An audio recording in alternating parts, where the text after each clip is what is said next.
Spoken English এবং free hand writing এ যদি তুমি দক্ষ হতে চাও তাহলে এই সিরিজটি করার কোনো বিকল্প নেই। এই সিরিজ শেষে তুমি নিজেই নিজেকে বলবে, হ্যাঁ আমি কিছু ক্লাস পেয়েছিলাম, যে ক্লাসের মাধ্যমে স্পোকেন ইংলিশে আমার ফ্লুয়েন্সি যেমন এসেছে, ঠিক তেমনই ফ্রি হ্যান্ড রাইটিং এ আমি দক্ষ হয়েছি।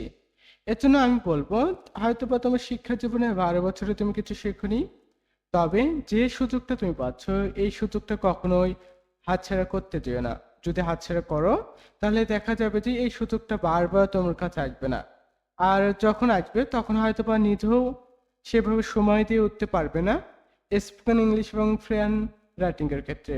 এর জন্য আমি তোমাকে সতর্ক করে বলছি, ক্লাসগুলো রেগুলারলি করো, ইনশাল্লাহ স্পোকেন ইংলিশ তোমার আয়ত্তে আসবে, ফ্রেন রাইটিং এ তুমি দক্ষ হবে এবং দেখা যাবে তোমার জীবনে ইংরেজি নিয়ে যে ভয়টি ছিল সেটাই একেবারে কেটে যাবে। কিছু হোক বা না হোক তুমি ইংরেজিতে টিউশন করেও চলতে পারবে ইনশাআল্লাহ। এইটুকু তোমাকে আমি কথা দিতে পারছি। তাহলে চলো আমরা মূল আলোচনায় প্রবেশ করি। আজকে যে ভার্বটির মাধ্যমে আমরা spoken English and friend writing এর যাত্রা শুরু করব সেটা হচ্ছে অ্যাক্ট। অ্যাক্ট অর্থ হচ্ছে অভিনয় করা। অভিনয় করা অর্থে যে ভার্বটি ব্যবহার করি আমরা সেটা হচ্ছে অ্যাক্ট। অ্যাক্টের 3টি ফর্ম রয়েছে। প্রথমটি হচ্ছে অ্যাক্ট, এটা হচ্ছে ভার্বের ভি1। একটু আমি লিখে দিচ্ছি, এটা হচ্ছে ভার্বের ভি1 যে অ্যাক্ট। ভি2 হচ্ছে অ্যাক্টেড, অ্যাক্টেড হচ্ছে ভি2। অ্যাক্টেড অর্থাৎ এটা একটু সংক্ষেপে বলা হয়, এর বাংলা উচ্চারণ অনেকে বলে অ্যাক্টেড, অনেকে বলে অ্যাক্টেড। তোমার যেটা ভালো মনে হয় তুমি সেটা নিতে পারো। আর এটা হচ্ছে আমাদের ভার্বের ভি2 এবং অ্যাক্টিভ অথবা অ্যাক্টিভ এটা হচ্ছে আমাদের ভার্বের ভি3। তার মানে আমাদের ভার্বটা ক্লিয়ার। তবে তোমাকে বলে রাখি, এটা অবশ্যই তোমাকে মুখস্থ করে ফেলতে হবে। অফলাইন ক্লাস হলে আমি তোমাকে বাধ্য করতাম মুখস্থ করার ক্ষেত্রে, যেহেতু অনলাইন ক্লাস সেহেতু নিজ দায়িত্বে একটু মুখস্থ করে নেবে। যে অভিনয় করায় এর অর্থ হচ্ছে এক, এর 3টি ফর্ম এক, অ্যাক্টেড, অ্যাক্টেড অথবা এক, অ্যাক্টেড, অ্যাক্টেড তুমি বলতে পারো। ওকে, এখন আমরা সেন্টেন্সগুলো দেখি। বর্তমান কালের সেন্টেন্স দেখবো, অতীতকাল এবং ভবিষ্যৎকালের আমরা সেন্টেন্সগুলো দেখব। প্রথমটি দেখি, সে নাটকে অভিনয় করে। সে নাটকে অভিনয় করে। আচ্ছা, তোমরা প্রথম 2টি ক্লাস করেছো, নিশ্চয়ই বুঝতে পেরেছো। প্রথম সেন্টেন্সটি রয়েছে প্রেজেন্ট ইনডিফিনিট, দ্বিতীয়টি রয়েছে পাস্ট ইনডিফিনিট এবং তৃতীয় সেন্টেন্সটি রয়েছে আমাদের ফিউচার ইনডিফিনিট টেন্সে। ওকে, সে নাটকে অভিনয় করে, এটি যেহেতু প্রেজেন্ট ইনডিফিনিট টেন্স তার মানে আমরা প্রেজেন্ট ইনডিফিনিট টেন্সের গঠন অনুযায়ী এটা সলভ করব। ওকে, আমরা দেখেছি সে, এখানে হচ্ছে বাংলা সেন্টেন্সের সাবজেক্ট হচ্ছে সে। তার মানে সের জন্য আমরা কি নিতে পারি? হি নিতে পারি অথবা শিকে নিতে পারি। যে সে, হি অথবা শিকে আমরা নিতে পারি। এরপর আমরা বলেছিলাম বাংলা সেন্টেন্সে ভার্ব থাকে সবার শেষে, যেখানে ভার্বটা দেখো অভিনয় করে, বাংলা বাক্যের সবার শেষে রয়েছে সে অভিনয় করে। ওকে, এখন অভিনয় করে ইংরেজি কি? সেটা হচ্ছে অ্যাক্ট। তবে এখানে যেহেতু সাবজেক্ট থার্ড পারসন সিঙ্গুলার সেহেতু ভার্বের সঙ্গে এ যুক্ত হবে, অর্থাৎ হি অথবা সি অ্যাক্টস। এখন দেখো, লক্ষ্য করো যে নাটকে কোথায় অভিনয় করে বলতো? নাটকে। যে নাটকে অভিনয় করে এটাকে আমরা বলবো in the drama. In the drama, যে নাটকে অভিনয় করে। He acts in the drama, যে সে নাটকে অভিনয় করে। আশা করি আমি বুঝতে পেরেছি। সো হি অথবা সি হচ্ছে সাবজেক্ট, একটু রেড কালার করে দিচ্ছি। অভিনয় করে এটা অন্য কালার করে, হ্যাঁ। যে অ্যাক্ট এটা হচ্ছে অভিনয় করা এবং এটি হচ্ছে আমাদের কি? এটা হচ্ছে ভার্ব এবং বাকি অংশটুকু হচ্ছে আমাদের অবজেক্ট। ওকে, দ্বিতীয় সেন্টেন্সটি দেখি, পাস্ট ইনডিফিনিটেন্সে যেটি রয়েছে যে সে নাটকে অভিনয় করেছিল। যে সে নাটকে অভিনয় করেছিল অর্থাৎ অতীতকালের কথা। আর এটি রয়েছে আমাদের পাস্ট ইনডিফিনিট টেন্সে। পাস্ট ইনডিফিনিট টেন্সের গঠন অনুযায়ী করব। প্রথমে নিচ্ছি সে, যে সে হচ্ছে এখানে সাবজেক্ট, হি অথবা শিকে আমরা নিচ্ছি, হি অথবা শিকে আমরা নিচ্ছি। এরপরে কি? অভিনয় করেছিল, অর্থাৎ অতীতকালের কথা হলে আমরা যেটি ব্যবহার করি সেটা হচ্ছে ভার্বের ভি2 কে আমরা ব্যবহার করি। কি ব্যবহার করি? ভার্বের ভি2 কে ব্যবহার করি। তার মানে আমরা এখানে ভার্বের ভি2 কে নেব। সো অ্যাক্টেড বা অ্যাক্টেড, হি অথবা সে অ্যাক্টেড, যে সে অভিনয় করেছিল। কোথায় অভিনয় করেছিল? নাটকে অভিনয় করেছিল। সো নাটকে এই কথাটি আমরা একসঙ্গে যখন বলি তখন ইন দ্য ড্রামা আসে। কি আসে? In the drama. আর কখন ইন বসে, অ্যাট বসে অথবা কোথায় দা বসে, এগুলো আমরা গ্রামারের ক্লাসে আলোচনা করব। তবে জাস্ট এইভাবে লিখে থাকো, ইনশাআল্লাহ এই সিরিজের 500টি ক্লাস শেষে তোমার ইমপ্রুভমেন্ট তুমি দেখবে। এবং যারা চ্যানেলটি সাবস্ক্রাইব করেনি অবশ্যই চ্যানেলটি সাবস্ক্রাইব করবে এবং তোমার কোন জেলা থেকে ভিডিওটি দেখতেছো সেটা তুমি জানিয়ে দিবে। ওকে, এরপর দেখি সে নাটকে অভিনয় করবে, অর্থাৎ ভবিষ্যতের কথা। আর এটি রয়েছে আমাদের ফিউচার ইনডিফিনিট টেন্সে। ওকে, লক্ষ্য করো যে সের ইংরেজি কি? হি হতে পারে অথবা শিও হতে পারে। সো হি অথবা শি, হি অথবা শি। যে নাটকে অভিনয় করবে, কি করবে? অভিনয় করবে। আর অভিনয় করবে বে কথাটি তখন থাকবে, তার মানে এটা হচ্ছে ভবিষ্যতের কথা। আর ভবিষ্যতে সাধারণত আমরা উইলকে ব্যবহার করি, যে হি অথবা শি উইল অভিনয় করবে অ্যাট, সে অভিনয় করবে। লক্ষ্য করো, হি অথবা শি উইল অ্যাক্ট, সে অভিনয় করবে কোথায়? নাটকে, ইন দ্য ড্রামা, যে সে নাটকে অভিনয় করবে। ওকে, এখন ফোকাস করো যে উইল কেন আসলো? উইল হচ্ছে বে কথাটির জন্য আসলো, যে বে কথাটির জন্য উইল আসলো। অথবা তুমি এভাবে বলতে পারো যে ফিউচার ইনডিফিনিট টেন্সের গঠনটি হচ্ছে প্রথমে একটি সাবজেক্ট বসবে, এরপরে উইল বসবে অথবা শ্যাল বসবে, এরপরে আমাদের ভার্বের ভি1 বসবে, এরপরে হচ্ছে এক্সটেনশন। এই গঠনটি তুমি যদি জেনে থাকো তাহলেও কিন্তু এটা বলতে পারবে। ওকে, এরপরে আমরা এক্সট্রা রিয়েল লাইফ এক্সাম্পল দেখি। আজকে আমি দুটি করে দেব, এর পরবর্তীতে তোমার পরের দুটি কাজ থাকবে। যে কি করবে? পরের দুটি হচ্ছে তোমার কাজ থাকবে। ওকে, আর এগুলো কিন্তু যে কোনো টেন্সে থাকতে পারে, যে রিয়েল লাইফ এক্সাম্পল গুলো যে কোনো টেন্সে থাকতে পারে, সেটা তোমাকে জানতে হবে। এবং তুমি যদি টেন্সের ক্লাস না করে থাকো, টেন্সে ভালো না হও, তাহলে একটু বলবো টেন্সের ক্লাসটি করো। যে বাংলার মাধ্যমে কিভাবে ট্রান্সলেশন করা হয় এটা তো শিখতেছ, শেষে টেন্সের একটু বেসিক ধারণা থাকলেই ইমপ্রুভমেন্টটা তোমার কাছে সহজ হয়ে যাবে। ওকে, লক্ষ্য করি যে সে আজ অদ্ভুত আচরণ করতেছে বা করছে, যে সে আজ অদ্ভুত আচরণ করছে বা করতেছে। এখন দেখো, অদ্ভুত আচরণ করতেছে, এখন দেখো তো অদ্ভুত আচরণটা কি? আমরা কি এটাকে বলতে পারি না যে অদ্ভুত অদ্ভুত অভিনয় করতেছে? হ্যাঁ, এটা কিন্তু বলা যায় যে অদ্ভুত অভিনয় করতেছে, এটা কিন্তু আমরা বলতে পারি। জাস্ট লক্ষ্য করো যে এটার ক্ষেত্রে কিন্তু তুমি বলতে পারো, যে অনেক কিছু বলতে পারো, কিন্তু তোমাকে আমি যেটি শিখেছি সেটা হচ্ছে কি? অভিনয় করা। যে অভিনয় করা, যে অভিনয় করা অর্থই কিন্তু আচরণ, আচরণটাই কিন্তু অভিনয়। সো এটা কিন্তু একটু মাথায় রাখতে হবে তোমাকে। ওকে, প্রথমটি তুমি করে আনবে এবং এটির সঙ্গে মিল রয়েছে হচ্ছে আমাদের 3 নাম্বারটা। 3 নাম্বারটা আমি করে দেব, আশা করি আমি বোঝাতে পেরেছি। এবং 2 নাম্বারটি এখন আমি করতেছি, যে সে সবসময় বসের মতো আচরণ করে, অর্থাৎ সে অলওয়েজ বসের মতো কি করে? আচরণ করে।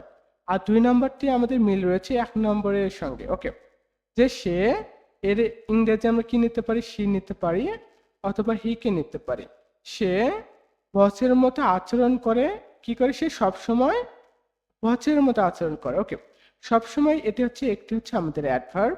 এটি কি হয়? যখন আমরা কোন সেন্টেন্সে ব্যবহার করব সাবজেক্ট এবং ভার্বের মাঝে বসে। ওকে, অলওয়েজ, সি অথবা হি অলওয়েজ আচরণ করে, যে অ্যাক্ট। হি অথবা সি অলওয়েজ অ্যাক্ট, সে সবসময় আচরণ করে। কিসের মতো আচরণ করে বলতো? বসের মতো। আর বসের মতো এর ইংরেজি হচ্ছে লাইক আ বস।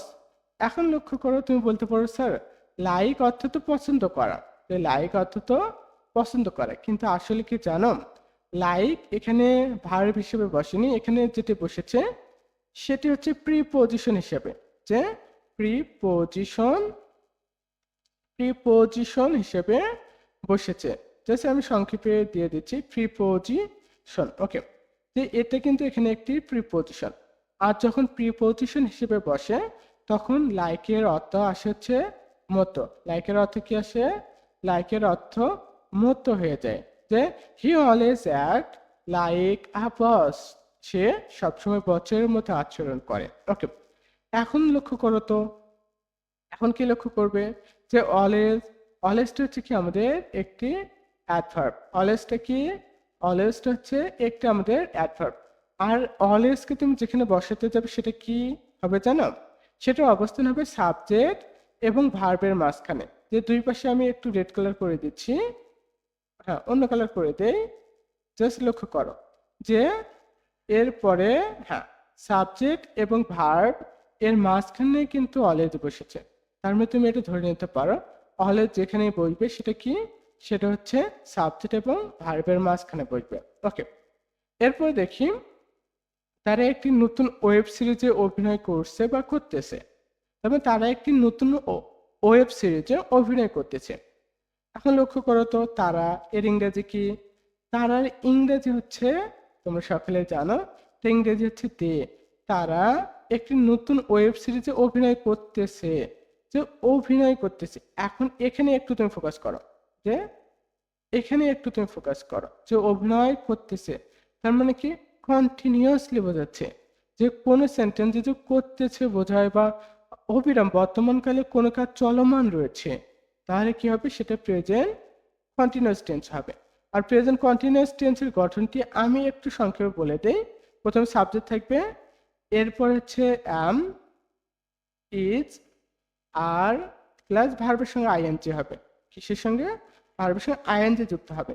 এরপরে তো আমাদের এক্সটেনশন থাকবে, আর ওই অংশটুকু না লিখলাম, অর্থাৎ সাবজেক্ট এবং এক্সটেনশন বাদ দিয়ে লিখলাম। ওকে, অ্যাম ইজ আর প্লাস ভার্বের সঙ্গে আইএনজি হবে। এটা কেমন হবে?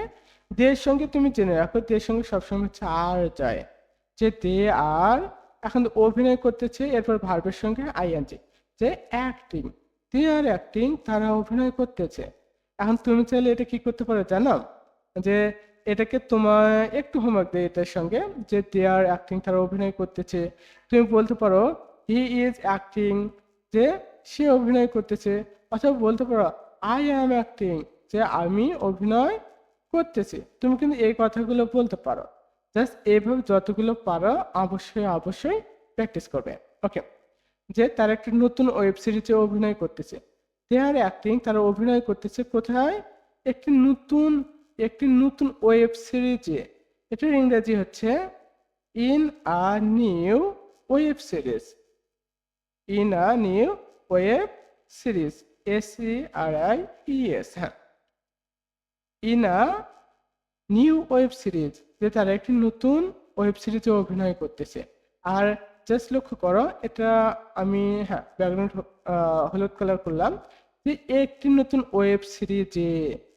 ওকে, তার মানে একটি সিরিজের ভিতরে তারা অভিনয় করতেছে।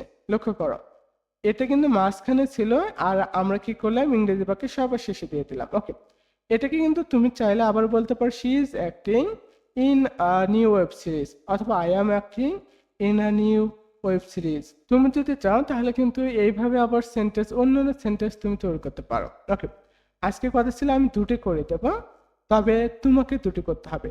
আর এটা লক্ষ্য করো, আমি এটা তোমাকে একটু বুঝিয়ে দেই। সে অতিথির সাথে খুব ভদ্রভাবে আচরণ করেছিল অর্থাৎ এই যে 2 নাম্বারটি, অর্থাৎ তোমাকে আমি 1 এবং 2 নাম্বার থেকে এটির হোমওয়ার্ক দিয়ে দিলাম। এটা কি করলাম? এটির হোমওয়ার্ক দিয়ে দিলাম। আর এটির সলভটা আমি নোভেল ইংলিশ একাডেমি, আমাদের যে ফেসবুক পেজ রয়েছে, সেখানে আমি পোস্ট করে দেব।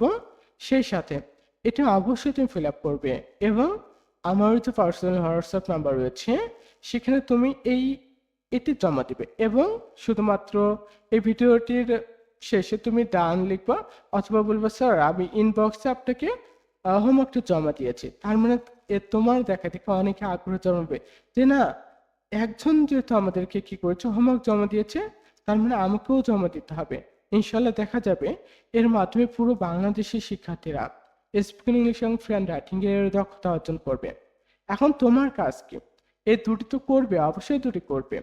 সেই সাথে যেটা তোমাকে করতে হবে সেটি হচ্ছে, জাস্ট এখানে আরে একটু দেখি, হিয়ার তো বেশি অলওয়েজ এক ই লাইক আ বস, এখানে একটু মিস্টেক হয়েছে, একটা সঙ্গে এ যুক্ত হবে। আমার একটু সিলি মিস্টেক হয়েছে, টাইপিং মিস্টেক, অথবা হয়তো বা লক্ষ্য করিনি। সেটা কি? সাবজেক্ট যদি থার্ড পারসন সিঙ্গুলার নাম্বার হয়, তাহলে ভার্বের সঙ্গে এস বাই এ যুক্ত হয়। আশা করি এইটুকু তোমার নজরে এসেছিল, এবং অবশ্যই আমাকে কমেন্টে জানিয়ে দিবে যে হি অ্যাক্টস, যে he always acts like a boss. Okay, এরপরে দেখো যে তুমি এগুলো বারবার বারবার বলবে, বারবার এই কথাগুলো বলবে। কি করবে? বারবার এই কথাগুলো বলবে। এবং অবশ্যই অবশ্যই ইংরেজিতে যদি দক্ষ হতে চাও, বলার পাশাপাশি লিখতে হবে এবং এই সেন্টেন্সগুলো লিখবে, বলবে, মুখে বলবে। পারলে এই রিলেটেড আর অন্যান্য সেন্টেন্স তুমি মেক করতে পারো। যদিও এখন হোমওয়ার্ক দিচ্ছি না, সেগুলো ইনশাআল্লাহ খুব শীঘ্রই দেখবো যে হোমওয়ার্কের পাহাড় জমিয়ে দিয়েছি তোমার মাঝে। সো ভালো থাকো, সুস্থ থাকো, নোবেল ইংলিশ একাডেমির সঙ্গে থাকো। আসসালামু আলাইকুম আ রহমতুল্লাহ।